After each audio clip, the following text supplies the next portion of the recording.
দ্বিপাক্ষিক সিরিজে রান করেন নিয়মিত, কিন্তু বড় মঞ্চে এলেই যেন ধমকে যায় তানজিদ তামিমের ব্যাট। এর আগে 3টি বড় টুর্নামেন্ট খেলে বলার মতো কিছু করতে পারেননি। এবার ফর্মে ছিল, সুযোগ ছিল নিজেকে প্রমাণের, কিন্তু লঙ্কানদের বিপক্ষে শুরুতে ব্যাটিং এ এসে করলেন 6 বলে 0 রান। শুরুতে চাপ বাড়িয়েছেন, যা পুরো ম্যাচে ভুগতে হয়েছে বাংলাদেশ দলকে। ফলাফল বাংলাদেশ টের পায় স্পষ্টত। বড় মঞ্চে তামিমের এই অফ ফর্মের জন্য চাপ পড়ে অন্যান্যদের উপর, তাই পরের ম্যাচে একাদশীর সুযোগ দেওয়া উচিত সাইফকে। লিটন দাস ফর্মে আছেন, সেই ক্ষেত্রে তাকে ওপেনিং আনলে শুরুতে ধাক্কা সামাল দিতে পারবে বাংলাদেশ দল। তার মিডল অর্ডারে ভরসা হতে পারেন সাইফ, কেননা মিডল অর্ডারে হৃদয়ের ব্যাট হাসছে না মোটেও।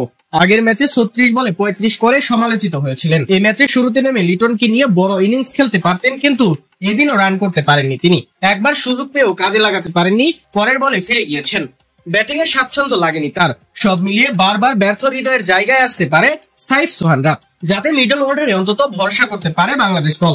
বিশেষ করে স্পিনের বিপক্ষে এদের কার্যকারিতা ভালো, যে কার্যকারিতাকে কাজে লাগাতে চাইবে বাংলাদেশ দল। আফগানিস্তানের বিপক্ষে দরকার তাসকিন আহমেদকে। হাই পেস আফগানদের দুর্বলতা পেস পুরাতন, আর সেখানে আতাল গুরবাজদের বিপক্ষে অতীতে সফল হতে দেখা গিয়েছে বাংলাদেশ দলকে, যে কারণে তাসকিনকে দরকার বাংলাদেশের পেস আক্রমণে।